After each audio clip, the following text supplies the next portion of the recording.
تعظیم ہوتی ہے۔ یہیں پہ تو جھگڑا ہوا، یہیں پہ تو جھگڑا ہوا، لوگوں نے نعوذ باللہ من ذالک اسپرائٹ کو بھی پانی سمجھ لیا، پانی کو اسپرائٹ سمجھ لیا۔ یہ دھوکہ دہی ہے، یہ ان کی عقل کا قصور ہے۔ ہر سفید دکھنے والا پانی پانی نہیں ہوتا، نہیں، بعض اوقات ایسڈ بھی ہوتا ہے۔ بات سمجھ میں آئی میرے پیارے بھائی؟ یہ لوگوں کی اپنی عقل کا قصور ہے، عقل کا قصور ہے۔ جھنڈے کو دیکھے ٹینشن میں آ گئے، غلاف کو دیکھے ٹینشن میں آ گئے۔ یہ تمہاری عقل کا قصور ہے، ہم سے پوچھے کیوں چلاتے ہو؟ یہ تعظیم ہے، اور تعظیم ہمیں ہمارے بابا نے نہیں دی، تعظیم تو ہمارے رب نے ہم کو عطا فرمائی ہے۔ کائنات میں عبادت بعد میں کرائی گئی، حضرت آدم کی تعظیم پہلے کرائی گئی ہے۔ تعظیم کا درس شروع ہوا میرے بھائی، احترام کا درس شروع ہوا۔ اچھا ہوا، اللہ کا شکر ہے، خالی ہاتھ چومنے کو بولتا تو چومنے پہ بات رک جاتی تھی، آگے نہیں بڑھتی تھی۔ اگر ہاتھ چوما کے پیر چوما لیتا تو بات وہاں رک جاتی تھی۔ اللہ بولا یہ ہاتھ چومنا پیر چومنا یہ چھوٹے کام ہے، پورا سجدہ اچ کر بولے۔ اللہ تعالیٰ بھی بڑی حکمت والے، میاں اتنا بڑا کام کرا لیے انہوں، ٹینشن نہیں ہوا۔ اب ایک صاحب بولے نہیں مولانا وہاں جائز تھا یہاں جائز نہیں ہے، لو گمت کے بعد آئے، یہ لوگ الگ ہی تھے۔ جو وہاں ہوا جائز یہاں ہوا ناجائز، یہ کیا بات ہے میرے بھائی؟ نہ وہاں عبادت مقصود تھا نہ یہاں عبادت مقصود ہے، وہاں بھی تعظیم مقصود تھی یہاں بھی تعظیم مقصود ہے۔ بات سمجھ میں آ گئی میرے پیارے بھائی؟ تعظیم کے اندر احترام میں، تعظیم میں آپ کسی کا ہاتھ چومیں خدا کی قسم جائز ہے، کسی کا پیر چومیں خدا کی قسم جائز ہے، مزار کو ماتھا لگا کے بوسا دے جائز ہے، ٹینشن کی بات نہیں ہے۔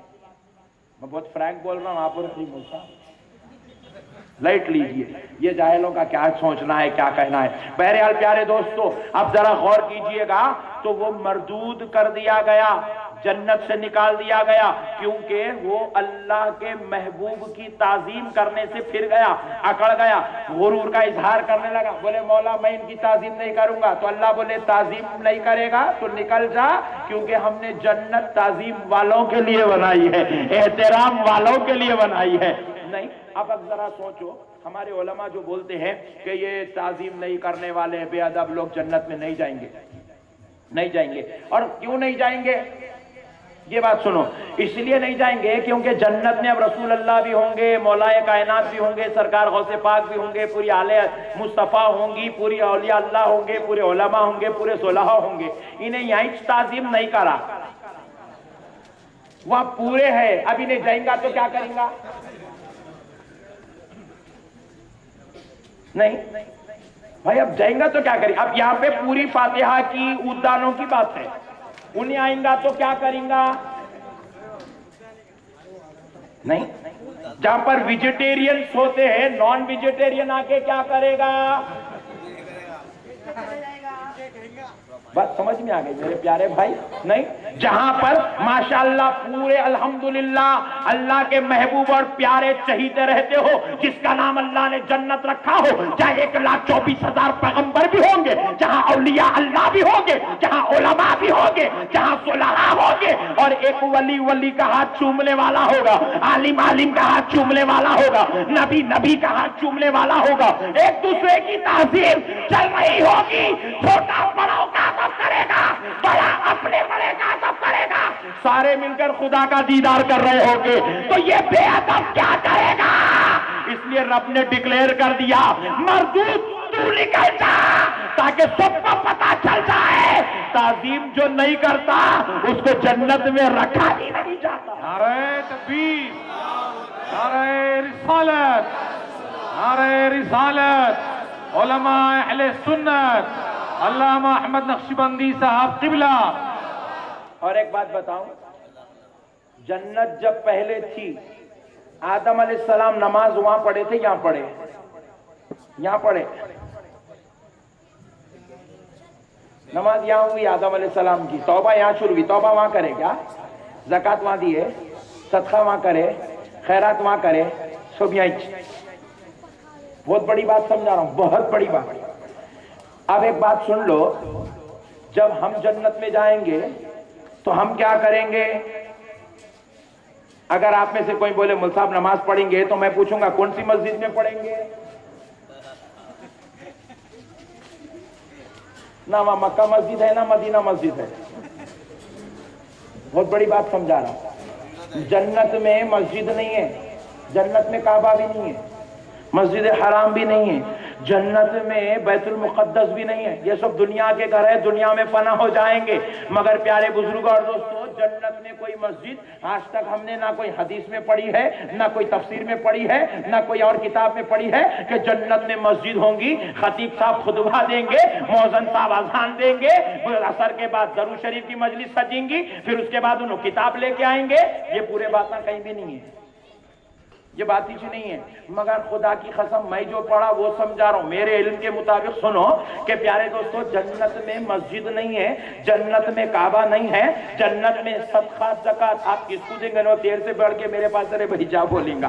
ہر جنت اتنا بڑا امیر ہو جائیں گا کہ آپ زکات کسی کو نہیں دے سکیں گے. وہاں کوئی غریب نہیں رہیں گا، وہاں کوئی فقیر نہیں رہیں گا، وہاں پر سب اپنے آپ میں بادشاہ بنے ہوئے ہوں گے. زکات صدقہ خیرات کا مسئلہ ہی نہیں ہوگا. پھر اب جنت میں کریں گے کیا؟ خدا کی قسم کچھ نہیں کریں گے. غوث کا غلام غوث کے سامنے بیٹھے گا، غوث اعظم کا دیدار کرتا رہے گا. غریب نواز کا غلام غریب نواز کے سامنے بیٹھے گا اور ان کا دیدار سے مشرف ہوتا رہے گا.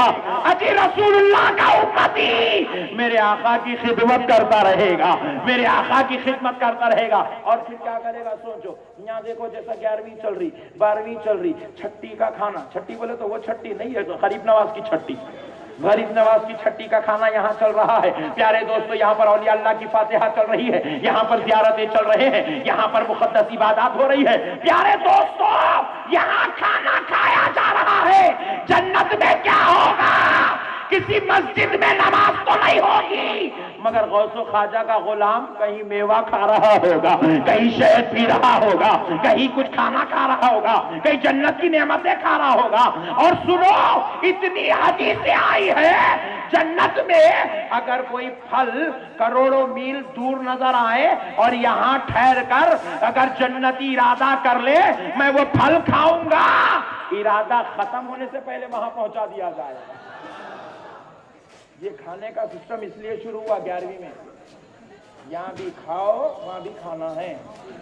اور وہاں وہی جائیں گا جو 11ویں والے غوث کی تعظیم کرنے والا ہے. تعظیم ہی سب کچھ ہے میرے بھائی. مسجد میں جا رہے ہیں، بایاں پیر ڈال کے گیا، جا سکتے؟ چلے گئے تو بے ادب قرار دیے جائیں گے. کیوں؟ سیدھا پیر ڈالنا مسجد کی تعظیم ہے، بایاں پیر ڈالنا بے ادبی ہے. اجی اللہ کہہ رہا ہے مسجد میں بھی آ تو تعظیم والا بن کے آ. اجی دنیا کے گھر میں بے ادب کو آنے پر اللہ ناراضگی کا اظہار کر رہا ہے کہ تو بے ادبی سے میرے گھر میں داخل ہو رہا ہے. تو سنو دوستو، دنیا کے گھر میں اللہ بے ادبی پسند نہیں کرتا تو جنت میں بے ادبوں کو کیسے پسند کرے گا؟ کیسے پسند کرے گا؟ جنت صرف ادب والوں کا گھر ہے، احترام والوں کا گھر ہے، تعظیم والوں کا گھر ہے. اسی لیے ایک بے ادب تھا، اللہ نے اس کو نکال دیا. بولے جب تک تو ادب والا تھا تو یہاں تھا، لیکن جب تو میرے ادب کے علاوہ میرے بندے کا ادب کرنا نہیں چاہتا نکل جا. مردود کر دیا. میرے پیارے بزرگ اور دوستوں، صرف مردود ہی نہیں کرا. اب دوسری بات آگے دیکھیے، قرآن کیا کہتا ہے؟ وَإِنَّ عَلَيْكَ لَعْنَتِي إِلَى يَوْمِ الدِّينِ. قیامت کے دن تک تجھ پر اللہ کی لعنت ہے. اور جلال دیکھیے اللہ کا، خالی سجدہ نہیں کیا. خالی سجدہ مت سمجھیے، اللہ کے نبی کی تعظیم نہیں کیا، اللہ کے محبوب کا احترام نہیں کیا، اللہ کے محبوب کو بڑا نہیں مانا. اللہ کو جلال آیا، کہہ رہا ہے پہلی آیت میں کہا تم مردود ہے، دوسری آیت میں کہا تجھ پر اللہ کی لعنت ہے. اب پھر آگے سنیے، قال رب فانظرني الى يوم يبعثون قال فانك من المنظرين. اللہ اکبر. اللہ رب العزت کہہ رہا ہے کہ تجھ کو ہم نے اپنے دربار سے دھتکار دیا ہے. اللہ اکبر. ذرا سوچو پیارے دوستو، اللہ رب العزت اپنی ناراضگی کا اظہار کر رہا ہے، وقت معلوم تک ہم نے تجھ پر لعنت رکھ دی ہے اور تو کبھی کبھی سرفراز نہیں کیا جائے گا، ہمیشہ کے لیے تو اللہ کے دربار سے نعمتوں سے محروم کر دیا گیا ہے۔ ہم نے پوچھا مولا آخر اتنا غضب کیوں، اتنی ناراضگی کا اظہار کیوں؟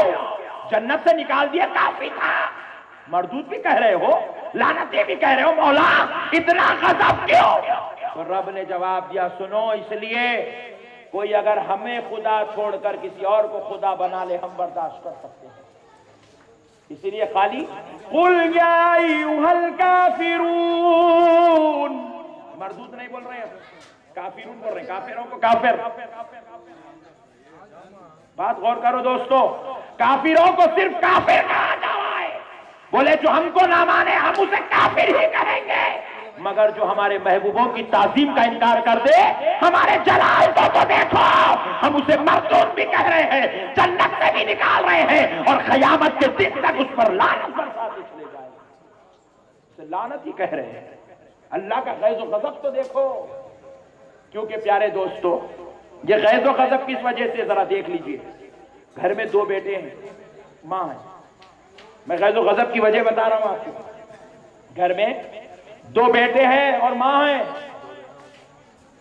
چھوٹے بھائی نے اگر اپنی ماں کی بے ادبی کر دی، گستاخی کر دی، نافرمانی کی حد کر دی، بد کلامی کر دی، تو بڑا بھائی اب خاموش بلینکٹ اوڑھ کر نہیں سوتا، جلال میں آتا ہے، اپنے چھوٹے بھائی کو مارتا ہے، چھڑی سے پیٹتا ہے، اور دروازہ کھول کر گھر کے باہر ہکال دیتا ہے اور کہتا ہے اس وقت تک نہیں آنا جب تک تو ماں سے معافی نہیں مانگتا ہے۔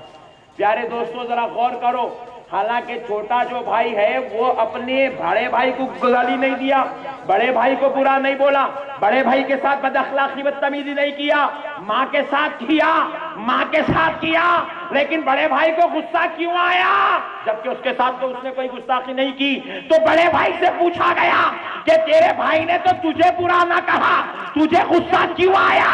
تو وہ بڑا بھائی جواب دے گا مجھے برا نہ بولے تو کیا ہوا، میری ماں کو برا بولا، میری محبت کو برا بولا، میرے پیار کو برا بولا، میری عقیدت کو برا بولا، میری جان سے زیادہ عزیز ماں کو برا بولے میں کیسے برداشت کروں گا؟ تو اسی لیے شیطان نے بھی پوچھا مولا میں نے تو تجھے برا نہیں کہا ہے، تجھے تو گستاخی نہیں کی ہے، تیری تو بے ادبی نہیں کی، تو اتنا جلال میں کیوں آیا؟ رب نے کہا سن لے، تو نے مجھے برا نہیں بولا مگر میری محبت کی بے ادبی کیا ہے، میرے محبوب کی بے ادبی کیا ہے، میرے پیارے کی بے ادبی کیا، میرے اچھے کی بے ادبی کیا، جسے میں عزیز رکھتا ہوں تو نے اس کی ایک ساتھ بد اخلاقی بے ادبی کی ہے، لہذا وہ میری محبت ہے، اور جو میری محبت کو برا بولے میں اسے صرف جنت سے ہی نہیں نکالتا بلکہ مردود بھی کر دیتا ہوں اور قیامت تک لعنت بھی بھیج دیتا ہوں۔ اولیاء اللہ ہمارے محبوب نہیں ہیں، اللہ کے محبوب ہیں، اسی لیے ان کو محبوب بندگان نہیں کہا جاتا، محبوب الہی کہا جاتا ہے۔ وہ اللہ کے محبوب ہے میرے بھائی، ان کے ساتھ بغاوت کر کے، ان کے ساتھ گستاخی کر کے، ان کے ساتھ بے ادبی کر کے کوئی جنت میں ہرگز نہیں جا سکتا۔ جنت والا جنت میں نہیں رہ سکا تو پھر باہر والا جنت میں کیا خاک جائے گا؟ اس لیے میرے پیارے بھائیوں آج ہمیں ضرورت ہے ہم سمجھیں اس بات کو۔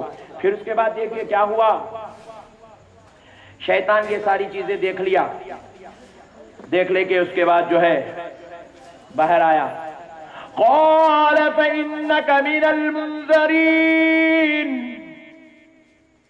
اے اللہ بے شک میں تیرے بندوں کو بہکاؤں گا۔ اللہ تعالیٰ کو بول رہا ہے میں تیرے بندوں کو بہکاؤں گا، کیونکہ اس نے دیکھ لیا یہ اللہ اتنی محبت کرتا ہے اپنے بندوں کو کہ اس نے سوچا کہ شاید میں اس کے بندوں کو بہکاؤں گا، یہ کہوں گا تو شاید بندوں کی محبت میں پھر مجھ کو واپس جنت میں بلا لے گا۔ اِلَى يَوْمِ يُبْعَثُونَ، قیامت کے دن تک بہکاتا رہوں گا۔ پروردگار عالم فرمایا اچھا میرے بندوں کو بہکاتا ہے، جا بہکا لے، اللہ اللہ، جا بہکا لے، میں نے تجھے اجازت دے دی ہے، کتنا بہکاتا ہے بہکا لے، اللہ اکبر۔ ذرا غور تو کرو پیارے دوستو، اللہ رب العزت نے خود شیطان کو اجازت دی بہکا لے۔ تھوڑا ایک لطیف نکتہ سمجھیں گے تو بہت اچھی بات ہے، نہیں سمجھیں گے تو بہکنے کے چانسز ہیں، اور بہکنے والے نہیں ہیں، اس لیے سمجھنے والے سمجھا ہی دیتا ہوں۔ میں اللہ کی بارگاہ میں اگر عرض کروں گا اے اللہ میں نماز پڑھنا چاہ رہا ہوں لیکن وہ شیطان پڑھنے ہی نہیں دے رہا، دل میں گندے گندے خیالات ڈال رہا، وسوسے ڈال رہا، میرے کو بہکا کے رکھ دیا، مولا پھر آپ اس کو پرمیشن کہیں کو دیا جی؟ بہکانے کی اجازت کیوں دیا؟ نہیں، ایک چور پولیس اسٹیشن میں بول کے نکل رہا میں جا کے وہاں چوری کرتا ہوں، انہیں ہمارے گھر کو آ کے چوری کر رہا، ہم لوگ جا کے کمپلینٹ کرتے اور جی ہم لوگ پرمیشن دیے، تو مقصد ہی ختم ہو جائے گا، پولیس کا چور کا مقصد ختم۔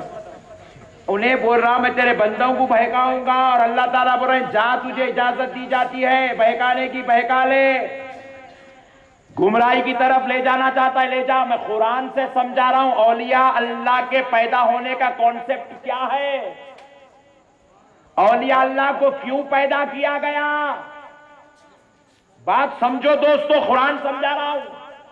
ہم پوچھے مولا انہیں بہکاتا ہوں کہاں، اور آپ نے اجازت دے دی جا بہکا لے، پھر اے اللہ انہیں بہکا رہا، ہمارے اندر اتنی قوت بھی نہیں ہے اس سے فائٹ کر سکے، اور جبکہ آپ خود قرآن پاک میں ارشاد فرمائیں ان الشیطان للانسان عدو مبین، آپ خود کہہ رہے ہیں شیطان تمہارا سب سے بڑا دشمن ہے، اور ہم لوگوں کا نہ اس سے لڑنے کے واسطے نہ تلوار ہے نہ ہتھیار ہے۔ مولا وہ دشمن ہمارے کو بہکا رہا اور ہم گناہ کرتے جا رہے ہیں، پروردگار جب انہیں آپ ہمارے کو بہکا تو کہا آپ کو تو آپ پکڑ کے دوزخ میں ڈال دینا تھا، بھیجنا ہی تھا نیچے، آپ پرمیشن دے کے بھیجے گئے۔ تو رب کریم کی بارگاہ سے جواب آیا بندو اس میں ہی تو میری خدائی چھپی ہوئی ہے۔ ہم نے پوچھا مولا اس میں آپ کی کیا خدائی چھپی ہے؟ تو بولے سنو، جب شیطان نے مجھ سے کہا تھا کہ اللہ میں تیرے بندوں کو بہکانا چاہتا ہوں تو میں نے خود اسے پرمیشن دی جا بہکا لے۔ پوچھا مولا کیوں؟ بولے شیطان بھی یہی پوچھا تھا، میں تیرے بندوں کو بہکانا چاہتا ہوں اور تو کچھ پرمیشن دے رہا ہے؟ بولے جی ہاں میں تجھے پرمیشن دے رہا ہوں۔ شیطان نے پوچھا مولا کیوں؟ تو رب نے جواب دیا اِلَّا عِبَادَكَ الْمُخْلَصِينَ قَالَ فَبِعِزَّتِكَ لَأُغْوِيَنَّهُمْ أَجْمَعِينَ إِلَّا عِبَادَكَ الْمُخْلَصِينَ۔ شیطان نے پوچھا مولا میں تیرے بندوں کو گناہگار، بدکار، سیاہکار بنا دوں گا، تباہ و تاراج کر دوں گا، اور مولا نے کہا جا اجازت دیتا ہوں۔ میں نے پوچھا مولا اجازت کیوں دیتا ہے؟ تو رب نے جواب دیا اے ابلیس سن لے، جب تو بہکانے کی قوت رکھتا ہے تو کیا ہم بچانے کی قوت نہیں رکھتے ہیں؟ نعرہ تکبیر، نعرہ رسالت، نعرہ رسالت، فیضان غوث اعظم، علماء اہل سنت۔ پوچھا اے ابلیس جب تو بہکانے کی قوت رکھتا ہے تو کیا ہم بچانے کی قوت نہیں رکھتے؟ ابلیس نے پوچھا مولا تو کیسے بچائے گا؟ تو رب نے جواب دیا الا عبادک المخلصین، دیکھ لے تو بہکاتا جا، میں ایک دور میں غوث کو پیدا کر کے بچاتا چلا جاؤں گا، میں غریب نواز کو پیدا کروں گا وہ بچاتے چلے جائیں گے، میں بندہ نواز کو پیدا کروں گا وہ بچاتے چلے جائیں گے، میں یوسف بابا کو پیدا کروں گا وہ بچانے کا کام کریں گے، میں شریف بابا کو پیدا کروں گا وہ بچانے کا کام کریں گے، تو بہکاتا جا، جو ان کے قریب آئے گا یہ بچانے کا کام کرتے چلے جائے۔ اولیاء اللہ شیطان کا توڑ بن کر پیدا ہوئے ہیں، رد ابلیس کا نام اولیاء اللہ ہے۔ دوستو سنو، عالم پیدا ہوا ایک مقصد کی خاطر، یہ تو خیر دین ہے، دنیا لے لیجیے، الیکٹریشن پیدا ہوا ہے تو ایک مقصد کی خاطر، ڈاکٹر پیدا ہوا ہے تو اس میں ایک مقصد ہے، انجینئر کی پیدائش میں ایک مقصد، وکیل کی پیدائش میں ایک مقصد، جج کی پیدائش میں ایک مقصد، جو ہے لیڈر کی پیدائش میں ایک مقصد، وزیر اعظم کی پیدائش میں ایک مقصد، ہر ایک جگہ رب نے ایک مقصد رکھا۔ اور سنو، بیماری اور مصیبت بعد میں پیدا ہوتی ہے، اس کا حل جاننے والا پہلے پیدا ہوتا ہے۔ الیکٹریسٹی بعد میں آئی، الیکٹریکل انجینئر پہلے پیدا ہوا۔ نہیں بولو بھائی، ڈر ہو رہا؟ ہاں، پہلے انہیں پیدا ہوا تو جنہیں الیکٹریسٹی بنایا تو آپ کھٹکا ڈالے نہیں۔ اور خدا کا فضل دیکھو، بیماری بعد میں پیدا ہوتی ہے، پہلے ڈاکٹر پیدا ہوتا ہے۔ نہیں، ہارٹ اٹیک آیا، دواخانے کو لے گئے، کیوں؟ بولے بیماری آ جائی، ڈاکٹر پہلے سے ہے۔ نہیں، یہ اللہ کا قانون ہے جی، اللہ کا قانون ہے۔ مسئلے بعد میں پیدا ہوئے، عالم پہلے پیدا ہوا۔ یہ قانون ہے، اللہ کی قدرت ہے۔ یہ بیٹا بعد میں پیدا ہوتا ہے، ماں باپ پہلے پیدا ہوتے ہیں۔ یہ قانون ہے میرے بھائی خدا کا۔ یہ ڈرینیج سسٹم، یہ انجینئرنگ سسٹم، یہ سب بعد میں آئے۔ یہ سسٹم بنانے والوں کو پہلے پیدا کیا گیا۔ بات سمجھ میں آئی دوستو؟ ہر چیز بعد میں وجود میں آتی ہے، اس کا حل نکالنے والے پہلے پیدا ہوتے ہیں۔ پلین بعد میں آیا، پلین بنانے والا پہلے آیا۔ پھر ہم نے پوچھا، مولا آپ خود کہتے ہیں کہ شیطان تمہارا سب سے بڑا دشمن ہے، تو یہ مصیبت کا حل کون ہے؟ کہہ دو سبحان اللہ۔ مولا یہ مصیبت کا حل کون ہے؟ تو دیکھو دوستو، مفتی صاحب کے پاس آپ جائیں گے، مفتی صاحب شیطان سے بچاتے نہیں۔ مفتی صاحب شیطان سے نہیں بچاتے۔ مفتی صاحب کیا کرتے؟ مسئلہ لکھ کے دیتے، یہ جو کام ہوا یہ صحیح تھا، یہ غلط تھا۔ یہ مفتی صاحب کا کام ختم۔ بتانا ان کا کام ہے، یہ صحیح ہے، یہ جائز ہے، یہ ناجائز ہے، یہ حلال ہے، یہ حرام ہے، یہ اچھا ہے، یہ برا ہے۔ عالم صاحب شریعت بتاتے، دیکھو بابا اللہ نے یوں کہا ہے، نبی پاک نے یوں کہا ہے، یہ قرآن میں ہے، یہ حدیث میں ہے، یہ تفسیر ہے، یہ تشریح ہے، یہ کام ہے، یہ چیز ہے، یہ چیز ہے۔ وکیل صاحب عدالت کے مسئلے حل کرتے ہیں، ڈاکٹر صاحب بیماری کے مسئلے حل کرتے ہیں، اور الیکٹریکل انجینئر یہ الیکٹریسٹی کے مسئلے حل کرتا ہے۔ سافٹ ویئر انجینئر آج کل کی نئی دنیا کے نظم و نظام کو سکون سے چلاتا ہے۔ مگر پیارے دوستو، پھر اولیاء اللہ کیا کرتے ہیں؟ تو سنو میرے پیارے بھائی، اگر کسی آدمی کے آنکھ پر شیطان کا اثر ہو جائے، ہوتا ہے نا؟ نہیں ہوتا؟ ہوتا۔ یہاں تو پورے ماشاءاللہ ماننے والے چھے، اور آج کل ہم لوگوں سے زیادہ ان لوگوں کو ایفیکٹ ہو رہا۔ ان کے گھر میں بھی شروع ہو گئے، ان لوگ بھی آ رہے ہیں اب درگاہ کو، بولے نہیں نہیں نہیں میں نہیں مانتا ہوں، مگر اب کیا کروں، بچی کا مسئلہ ہے، آنا پڑتا بول رہے۔ اب اچھا ہوا، اللہ کا شکر، اس کی بچی کو ہوا، بیوی کو ہوا تو چھوڑ دیتا تھا۔ بھائی بولا اللہ تیری قدرت بہت اچھی ہے، اس کی بچی کو دیا، اس کی بیوی کو صحت دے، اس کی بچی کو شیطان دے۔ بہرحال جانے دو، تاکہ درگاہ کو تو آ جائیں گے۔ بہرحال پیارے دوستو، آج مذاق کا موڈ نہیں ہے، آج تو قرآن سمجھانا ہے، ورنہ ان لوگوں بولیں گے جب بھی آتے ملک صاحب چپ ہمارے نام پہ فاتحہ پڑھ کے جاتے۔ تو بہرحال پیارے بزرگ اور دوستو دیکھیں، اولیاء اللہ کس لیے پیدا ہوئے؟ ہر کوئی ایک حکمت کے خاطر ایک کام کے لیے پیدا ہوا۔ اولیاء اللہ کون سے کام کے لیے پیدا ہوئے؟ میرے پیارے بزرگوں اور دوستو، اب مسئلے کا حل سمجھو۔ ایک صاحب ہیں، ان کے گھر میں سب سنی تھے، مگر ایسا علماء اہل سنت کی صحبت میں نہیں بیٹھتے تھے، کبھی ان کنے بیٹھ گئے، کبھی ان کنے بیٹھ گئے، کبھی ان کنے بیٹھ گئے، کبھی ان کنے بیٹھ گئے، جہاں موقع ملا، جہاں اچھی داڑھی دکھی، جہاں اچھی ٹوپی دکھی، لوگ بیٹھ جاتے تھے سنی۔ مگر ایک مسجد کے مولانا تھے، جمعے کو جمعہ نماز پڑھاتے تھے۔ اب محلے کی مسجد ہے بلکہ ذرا زیادہ ہی محبت ہوتی، تو اس کے کیا نقصانات ہوتے ذرا وہ بھی سن لو۔ زیادہ محبت نہیں کرنا، نقصانات غلط نکلتے، اس کے اثرات بہت ڈینجر مرتب ہوتے ہیں، وائرس پھیل جاتا ہے۔ پیارے بزرگ اور دوستو، ہوا کیا، وہ صاحب جو ہے جاتے اپنے محلے کی مسجد کے امام صاحب خطیب صاحب کے بہت زیادہ ہی شیدائی تھے، اور وہ خطیب صاحب بازو والے تھے، ہر جمعہ ان کا بیان سننا سننا سننا سننا۔ ایک دن وہ مولانا غصے میں تھے، 11ویں شریف کے مہینے میں، جمعہ میں یہ بول دیے کہ یہ سب درگاہوں کو جانا بدعت ہے، شرک ہے، بدعت ہے، شرک ہے، اولیاء اللہ نعوذ باللہ مر گئے، مردہ ہے، مٹی میں مل گئے، کچھ نہیں کر سکتے، کوئی ولی کچھ نہیں دے سکتا۔ ایسا اناؤنس کر دیے بیان میں بول دیے. اب یہ بیچارے بھی جو ہے ذرا ان کے پاس بیٹھتے بیٹھتے 12-15 جمعوں سے ذرا عقیدت بیٹھ گئی تھی دل میں. گھر کو جا کے بولے بیگم آج مولانا بولے مسجد میں وہ درگاہ کو نہیں جانا کہتے, درگاہ میں ایسا اولیاء اللہ مردے ہے کہتے آیا بیگم. اجی یہ کون بولے؟ ارے ہمارے مسجد کے مولانا بولے بہت فاضل ہے, اتر پردیش سے پڑھ کے آئے بولے, کیونکہ حیدرآبادی تو ایسے باتیں کرتا نہیں.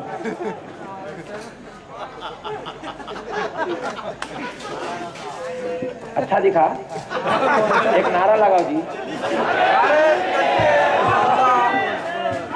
یا رسول, نعرہ تکبیر, نعرہ رسالت, جلسے فیضان غوث اعظم. حیدرآبادی ایسے باتیں کرتا نہیں, یہاں پورا ادب والے, احترام والے, تعظیم والے. ادھر سے یہ وائرس آ گیا تو ہے, اور میں بھی روزانہ دعا کرتا ہوں مولا میں کو اینٹی وائرس بنا دے تاکہ جان کی چیز کو میں وہاں بھیجنے والا بن جاؤں. میرے پیارے بزرگ اور دوستو, بہرحال سرکار کی نالان پاک کا صدقہ ہے. تو ہوا کیا, آئے اب بولنے لگے جمعہ میں, وہاں بیانہ کرنے لگے. تو اب ذرا غور کیجئے, انہوں جا کے بیگم کو بولے, بیگم مولانا صاحب نے بیان میں کہا ہے, حدیثیں سنائی, یہ سنائی, وہ سنائی, اتنا بیان کرے اور ایسا زور زور سے بولے کہ درگاہ میں اولیاء اللہ مردہ ہیں, کوئی مدد نہیں کر سکتے. مگر ان کی بیگم ذرا ہوشیار تھی, انہوں نے بولے اجی پھر وہ اپنی بچی کی طبیعت اس سے پہلے خراب ہوئی تھی تو درگاہ کچھ لے گئے تھے. آپ خود گواہ ہیں نا جی, آپ کی پوری پینشن کے پیسے بھی لگا کے ٹیسٹ نہ کرائے, 40-50 ہزار روپے خرچہ کرے تو بھی ٹیسٹوں پورے نارمل تھے, کچھ بھی نہیں تھا. پھر خون کے الٹیاں ہو رہے تھے, 3 بجے رات کو اٹھ کے کھڑی ہو جاتی تھی, درگاہ کو لے گئے تھے, سیدھی ہوئی نا جی. اب وہ کیا ہے کہ بیگم تھا, وہ ورغلا تھا, شیطان کا شر تھا, ہماری جہالت تھی, ہم کو نہیں معلوم تھا, جان تو ہو گیا, اب آئندہ نہیں کریں گے. توبہ توبہ, دیکھ رہے ہیں, توبہ توبہ. اللہ کرے توبہ کرنے والوں کو توبہ پہ قائم رکھے. مگر ہوا کیا, وہ توبہ زیادہ دن تک قائم نہیں تھی. 6 مہینے تک یہ سسٹم چلتا رہا. 6 مہینے کے بعد پھر 3 بجے بچی اٹھ کے بیٹھ گئی. 6 بجے کی 6 مہینے کے بعد بچی 3 بجے رات کو اٹھ کے بیٹھی, بالا کھولی, ہاتھ چیر چیر کے بڑے بڑے بھیانک آواز نکالنے لگی, اور الماری کو ہاتھ لگائی تو الماری 6 فٹ دور جا کے گری. اب بابا جان بولے بیگم یہ کیا ہو گیا؟ بیگم بولے نہیں جی یہ وہی ہے. اب کوئی دواخانہ ڈاکٹر لے گئے, وینٹیلیٹر لگاتا, چوپ پیسے صبح میں 20,000 لے لیتا, یہ پیسے خراب کرنے کا نہیں ہے, یہ وہی ہے.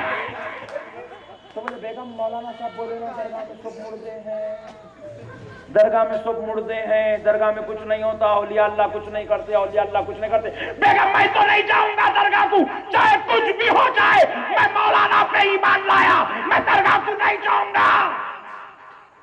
اب بیگم کے سامنے اپنی لخت جگر تڑپ رہی ہے. بیگم بولی اچھی بات ہے, ایک کام کریں گے. کیا؟ درگاہ کو نہیں جائیں گے, اس کو لے کے مولانا کے گھر کو جائیں گے. کیا پوائنٹ ہے؟ بعض مرتبہ عورتیں بھی بہت اچھی باتیں کرتی ہے ماشاءاللہ. بولی آج مولانا کے گھر کو لے جائیں گے. رات کے 3:30 بج رہے تھے, 3 بجے اٹھ کے بیٹھی, آدھے گھنٹہ ڈسکشن کے لیے لگ گیا. 3:30 لے کے تیار کر کے بچی کو جو ہے جو بھی ہو سکتا تھا کر کے, اور شیر کو لے کے نکلے گھر سے. شیطان کو, اب شیر بولے تو دوسرا شیر سمجھے, شیطان کو لے کے نکلے گھر سے. اب مولانا کے گھر کو لائے 4:30 بجے. اب بولے مولانا بیچارے اب اٹھتے ہی ہوں گے, فجر کو ذرا ٹھہر جاؤ, بیگم کھٹکا مارنا اچھی بات نہیں ہے, بہت ادب سکھا ہے, عالم کے گھر پہ کھٹکا نہیں مارنا کہتے. بولے اچھی بات ہے, رو ٹھہرو. اب اس کے بعد جب مولانا 5:10 کو نماز کو جانے کے لیے دروازہ کھولے, وہ سامنے ٹھہری تھی. جیسے ہی مولانا دیکھے اچھل کے 6 فٹ پیچھے گرے. خالی گرے تو اچھا تھا, مگر اب فجر کی نماز پڑھانے کے لائق نہ رہے پہنچا, طہارت چلے گئی.